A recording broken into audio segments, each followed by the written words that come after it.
Now that Tyler Perry boy now gave all the black folks the perfect movie.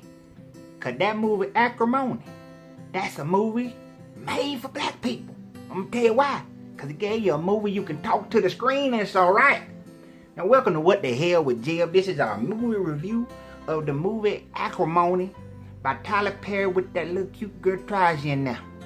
Now, go ahead and tell you two things. Let's do a little housekeeping. First of all, we want everybody to subscribe. Go ahead and hit that subscribe button. Hit that subscribe button. We're going to get old Jeb up to 1,000 subscribers. Then we're going to have a 1,000 subscriber giveaway. So go ahead on. We're going to have a great giveaway. Now, next thing we want to do is tell you it's going to be spoiler alert. This is spoiler alert. You ain't seen the movie Acrimony. It just came out. Then you need to go get a spoiler alert right here. Now, spoiler alert. So don't cut this off if you don't want no spoilers. Ain't going to be a lot of spoilers. But I'm going to go some of these spoilers. Because I'm going to tell you. The trailer misleading. The trailer sneaky a little bit. Make you think the movie about one thing, and then switch up and it's about something totally different. The movie make you think that the antagonist is the husband Robert, that he betrayed her. But not in the way that you think. Not in the way you think. And the movie had you switching teams. You're going to switch teams a couple times in the movie. Now I say people talking to the screen because there's so many times in the movie where you're going to either say, huh, or you're going to say, ooh. You're going to say, oh. Or you're going to be like, well, you know, I understand that. Or, man, they crazy. You hear that? What they say? There's times in the movie where it's appropriate. It's appropriate. You'd be able to talk to the movie, talk to the screen, talk to the characters, you know, get your input. Everybody laughing, everybody joking. Now I know a lot of people don't like this movie. Some people don't like this movie because they say the movie only took 8 days to make. Then you look at some of the movie, and I'm going to tell you, you can tell there was some green screening. There was some green screening, you know, a couple more dollars, Terry. Tyler Perry could have added a couple more dollars, you know, to make the green screen part look good. So you can tell a lot of it shot on green screen, you know, maybe, I don't know, the part on the boat, it looked a little too fake. Part on the boat was just too fake. Just too fake. I'm just telling you, let's get that together now. What I need you to do, Tyler, I need you to go down, and next time you won't do that, go see Bobby Caldwell and go see Robert. You know, go see Robert. You know, they're gonna get you straightened up, because I'm telling you, some of the green screen work, some of that, you need work on it. But if you get past that, I must say, for a rush job movie and for a Tyler Perry movie, it was a pretty good movie. Now I got another warning for you, gentlemen, ladies, if you can. Fellas, go see this movie with the fellas. Ladies, go see the movie with the ladies. If you do walk out this movie, it is Jeb's advice to not talk about it.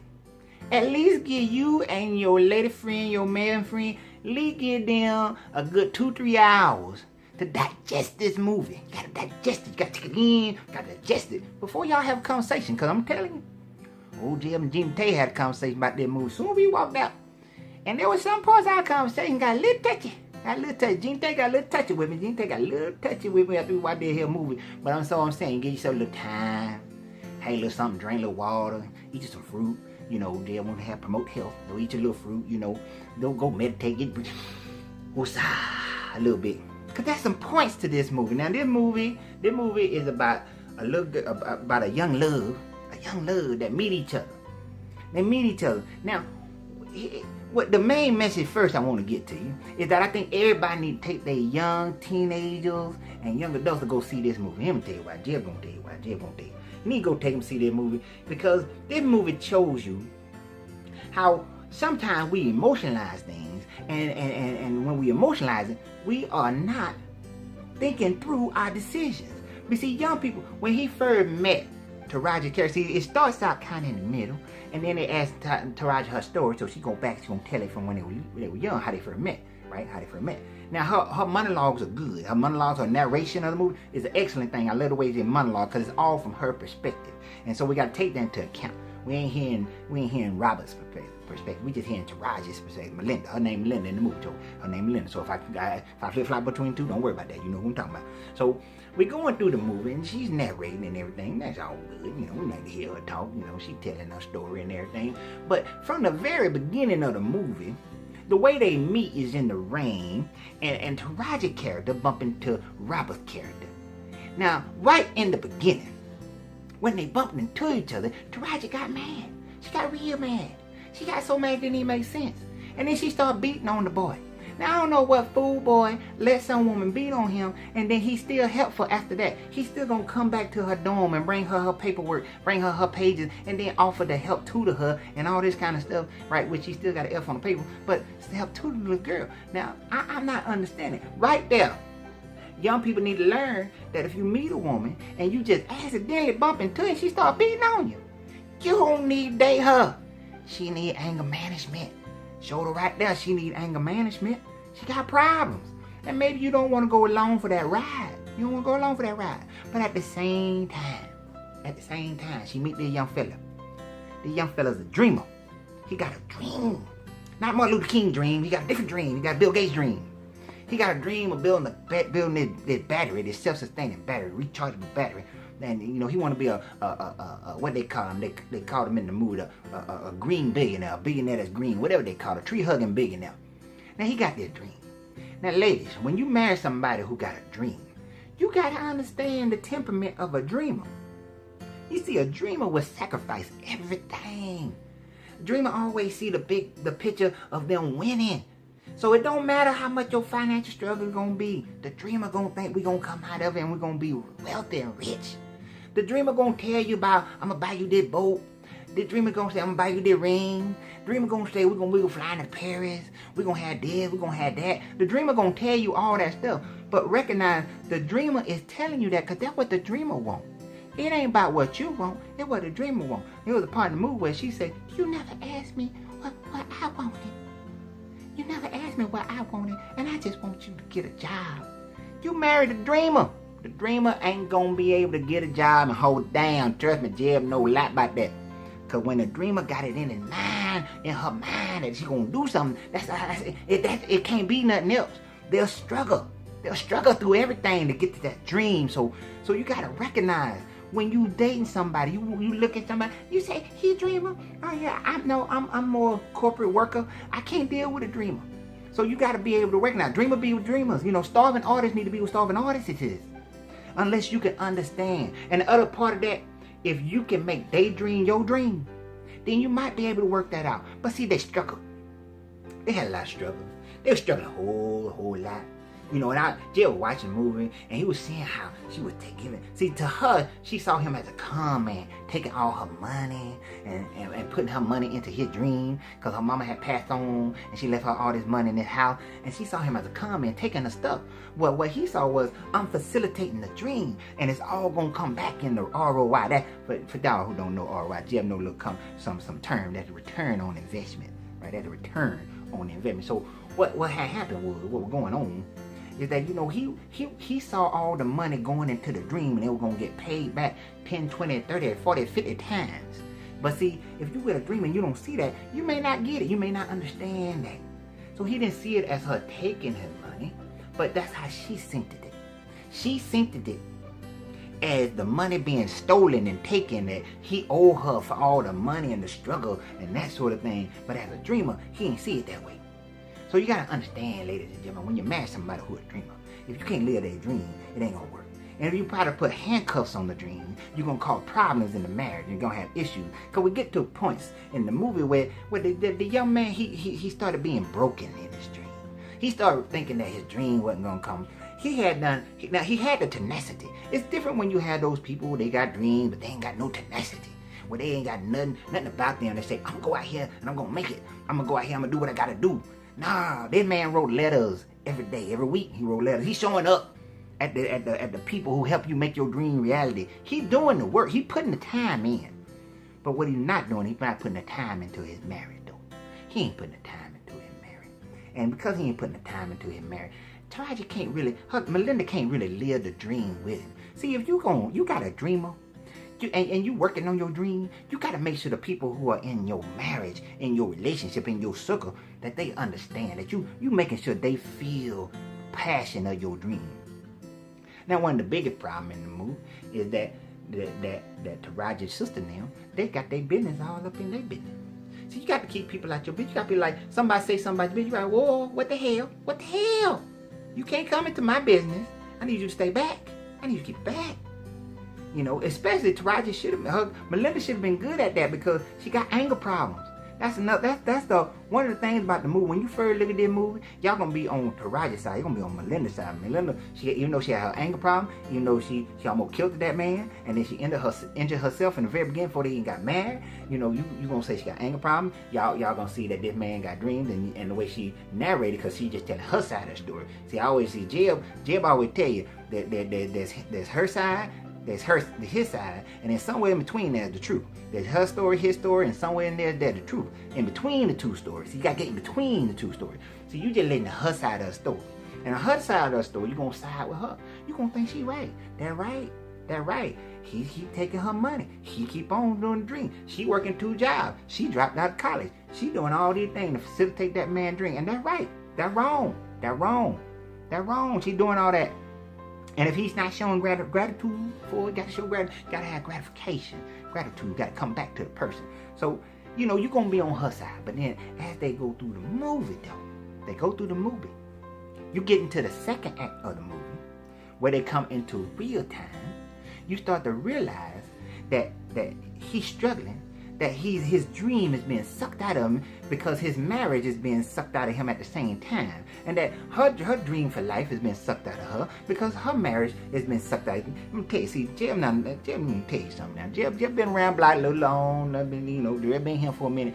See, when the marriage ain't right, when you got dreamer, married to supporter, and the money tight and they struggling, then it's gonna cause problems. It's going to cause a whole lot of problems if there's no love and no understanding, no fun. And see, they had lost their love, they had lost their understanding, they had lost their fun. Wasn't nothing that going around. And then they got these sisters, these sisters in there, they all in their business, especially if one of them, she kind of overbearing, trying to tell everybody what to do. You got this one, she disrespecting the man from day one. Even before the boy did the first thing wrong, she already disrespecting the boy. She was disrespecting day one. Day one, she disrespected this man, right? And so he never felt connected to the family because he was being disrespected. So if you in the family and you going to marry the dude and the family disrespecting your man, you can't let that happen. That can't happen. No. You got to be like, what the hell? What the hell? Stay out my marriage. Stay away from my house. But they tried to work it. But see, by the second act, you start changing. See, by the second act, what had happened, see, in the second act, he had to swallow his pride. He had to swallow his pride. They about to lose their house. They done spent all their money. And they found themselves in a situation where they about to lose their mama house. So he had to swallow his pride. Through his battery, he finally started giving up on his program. The company said, you stay away from us. We gonna call the popo on you. And everything was just going right. And the man was broken. Yeah, it's a sad thing to see a person who's a dreamer and they broken from their dream. They broken. And when he broke, he's just doing his thing. He's just trying to make it right. And you start realizing, you start feeling a little sorry. You start looking at him a little bit different. You start saying, okay. And they tell you, he was doing an excellent job fixing it up. But then, he get that one more shot happen.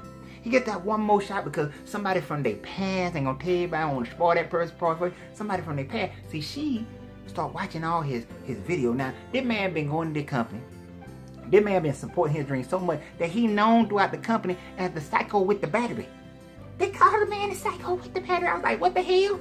What the hell? The man got a title in the company he ain't even in. And I was like, oh shit. What the hell? What the hell? So she's watching all the videos.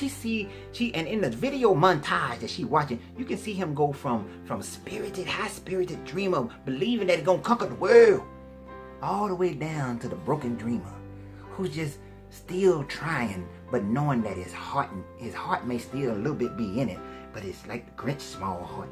But then his energy is so low. And so she starts feeling for him, starts understanding him, and that sort of thing. But in the midst of all that, he go to try to get a deal, and it causes uproar in the whole family. They lose the house. Taraji said, I want a divorce. And he broke it. He still loves his wife. He don't want to divorce his wife. But she threatened him. So he had to leave. So he left. Even in the mediation, he still wants his wife. So you start feeling a little bit understanding for him. Start saying, he may have problems. Yeah, he lost a lot. He stumbled and bumbled. But you start feeling like he still loved his wife. That he didn't want to divorce his wife. That the outside pressure, the monetary pressure, the no love making pressure is causing the man to want to just fold it all in. But he still loved his wife. Then he goes on He living a hard life, done giving up on his dreams, you know. But you find out that there's other people working behind the scenes for him, trying to help him out. There's another young lady, she find out what's going on, and she see what's going on, she working for him. Now there's where a lot of problems gonna come in for a lot of couples. Y'all had this conversation. You see, and this is a big spoiler right here, y'all. Now this is the big spoiler. This is the big spoiler, okay? So turn it off if you don't want to hear this part. This second act part. Now, what had happened was, this young lady who was working for the company, she got behind him. She believed in his dream. See, somebody else believed in his dream. And when he was at his lowest point, living in a shelter, washing dishes, she was still supporting his dream. Now this is the person, she wasn't married to him. She wasn't trying to get with him. She respected that he was still married. Matter of fact, he was divorced and living in a shelter for 3 months before she found out. So he wasn't even trying to tell her, trying to play on her emotions. He didn't even want to tell her that he tried to avoid telling her that he lived in a shelter. So he wasn't as con manish as she was trying to make him. So, but Jail was watching it and everything, and then him and that lady, you know, they start having relations, you know, like biblically start having relations and everything right going on. And Jail was like, okay, they having relations, but when they did, she was in the final act of supporting his dream. Now, a lot of people right there are gonna say, oh, they always that one who come in, they want to swoop in and get the glory from what the first wife was doing. Well, the guy say, this gonna cause argument, because the man gonna say that, well, she divorced him, he didn't want divorce. He didn't want divorce. Even in the mediation, he didn't want divorce. But then, now that he not made it, and when he did make it, he came and made everything right financially with Taraji, made everything real all right. I mean, he made everything all right to a point where people were talking about, oh, they need to rewind that back so I can see it again. I was like, what? Gene Tay was like, can they rewind this film? I was like, Gene Tay, they can't rewind the film as we watching the movie. This ain't the VCR. What you talking about, Gene Tay? This ain't the VCR. We can't rewind the tape. We watching the movie as it go, girl. What you talking about? But you know, he made it right. He made it right financially, more so than anybody could expect him to. Most men wouldn't even done that. They went on about their business. So you start feeling like, okay, he was a dreamer. He put them through a lot. But at the end, he got a core of character. He stumbled and bumbled, but he had a core of character. And that's one thing we got to understand about people. You got to look at the core of the character, right? That's what people believe in, the core of the character. So he tried to make it right. But then, because he kind of made still a faux pas. Y'all know Jeff, no word like that, did y'all? Yeah, you know no word like that. He still made a faux pas in the movie. Where all the things, and this is why I say, ladies and gentlemen, that if you're dealing with a dreamer, the things that they say they want to do for you is really the things that they want to do for themselves. Because all the things he had told Melinda that he wanted to do for her, he did for the next lady. He bought her the boat with the name of the boat. He got the apartment that he wanted for them, but it's in the same building, the same apartment that they used to go look at. He got the apartment, but put the other woman in. They going to do the things in Paris that he had been telling her. They doing all the things he had told Melinda he gonna do. He doing it with the next lady, right? So he doing it next lady. So of course that called Melinda go crazy. You know, she already was a little tipsy crazy already. She was already a little crazy. She was already a little y'all crazy. I'm just saying. But then as she sees all the stuff that the life she would think she was gonna live, all of a sudden all that crazy turned into rage toward him and turned to rage toward the lady that she believed was still in her life. So then she go off the deep end, and in the third act, you confused. Jail was confused. Jail didn't know who to cheer for and who to not cheer for, who to hate. And in all honesty, Jail couldn't hate nobody. And I think that's the part. But I will say, and I'm not going to spoil the ending for you, I will say this though. The movie did kind of end abruptly. You know, Tyler, I need you to do something. Like, I needed an end credit, Tyler. Tyler Perry, looking at little Tyler Perry, I needed the end credit at the end of the movie. Cause you leave it a little bit unexplained. Now, I don't know if you're trying to do a part 2 and gonna turn into a scary movie and all that kind of stuff, but I'm confused. I'm confused that there's some ending things that you don't explain. I mean, it was 60 seconds, Tyler. That's all I needed. I mean, the movie was over 2 hours. I think you could have gave me 60 seconds to show me whether or not, you know, what happened, the aftermath of the crescendo. You know, I could have used that, but you didn't show me that. And I'm not going to tell everybody that part. I don't want to spoil the end of the movie. I want you to sit there and be like, oh, what's going to happen? What they going to do? There's the color part, though. I'm going to tell you right now. The color part, that part right there, you're going to think, nah, that ain't going to happen. That ain't going to happen. That ain't going to happen. And they like, oh, it happened. They made it happen. It happened. And I was just like, woo, and I felt it. Let me tell y'all, Jail felt it. Jail was feeling it, and Gina Tay was feeling it, and it was just like, woo, that thing, woo, it hurted it. It hurted it so bad. I seen that thing. I seen it. Yes, I did. Yes, Jail did. So I ain't gonna tell y'all that part right there, but I'm just saying, you know, the movie, it was a good movie. I know some people they just don't like Tyler Perry, and I'm gonna tell you, you know, Jail is not partial to any Tyler Perry Madea movie. Don't really like them movies at all. But you know, anytime if there's a Madea movie, Jail gonna be like, what the hell? I don't go see them movies. No, Jail don't like them. You know, but there's been some Tyler Perry movies. You know, Jail like, you know, That Little Girl. Jail like That Little Girl. Diary Mad Black Woman. You know, Jeb like that. Family That Prays. Jeb like Family That Prays. There's a few Tyler Perry movies that Jeb like. You know, this movie right here, Jeb like this movie. It's a good movie. It's worth go see it. You know, I know people gonna be out there wearing their 3 Easter suits. They gonna go see this movie. They gonna enjoy it. It's gonna be a good movie. They gonna like it. Yeah, I think people gonna like it. I think a lot of people gonna like that movie. You know, Jeb gonna give the movie like a 7.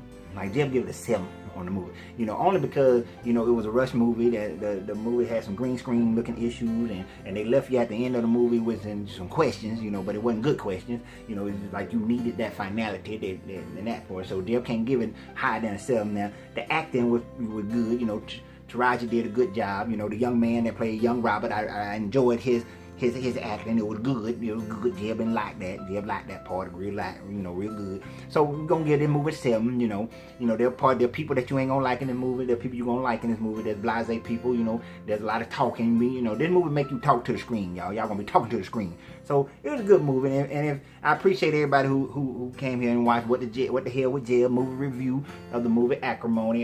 Y'all go see it. I think it's a good movie to go see. It is a good movie. Take your young kids, take your teenagers. This is a good teachable moment. You can teach them little kids some little stuff right here on that movie, because they move good. You know, you ain't got to sit them down and talk about Caldwell. You know, you can have them, this Robert Jackson conversation. You can have that conversation with them and talk about, you know, it's important to realize that when you're intimate with somebody, that when you had the relations, that you're responsible for their emotion, that their emotions can take them places. So you gotta take your time. Take your time. Before you become intimate with somebody, cause you know you gotta be careful. You gotta be careful who you with, and that right there is the overarching aspect of the movie that I want y'all to take away from. Now I appreciate y'all coming and watch this here with What the Hell with Jeb movie review of the movie Acrimony. You know, Jeb had to go look at that word acrimony a little couple times, but they tell you what all the words mean in the movie. They give you all the words in the movie, so you ain't gotta worry about looking it up. They're gonna tell you what it is. So, you know, they're gonna show it on screen. So y'all go enjoy it, and I appreciate you. And don't forget to subscribe. We're gonna subscribe, get to 1,000, and we get to that 1,000, and then all of a sudden, what we're gonna do? We're gonna have a giveaway. All right. So y'all have a good one. Remember, you know, you gotta have a great time. Jeb love you. Welcome and love you.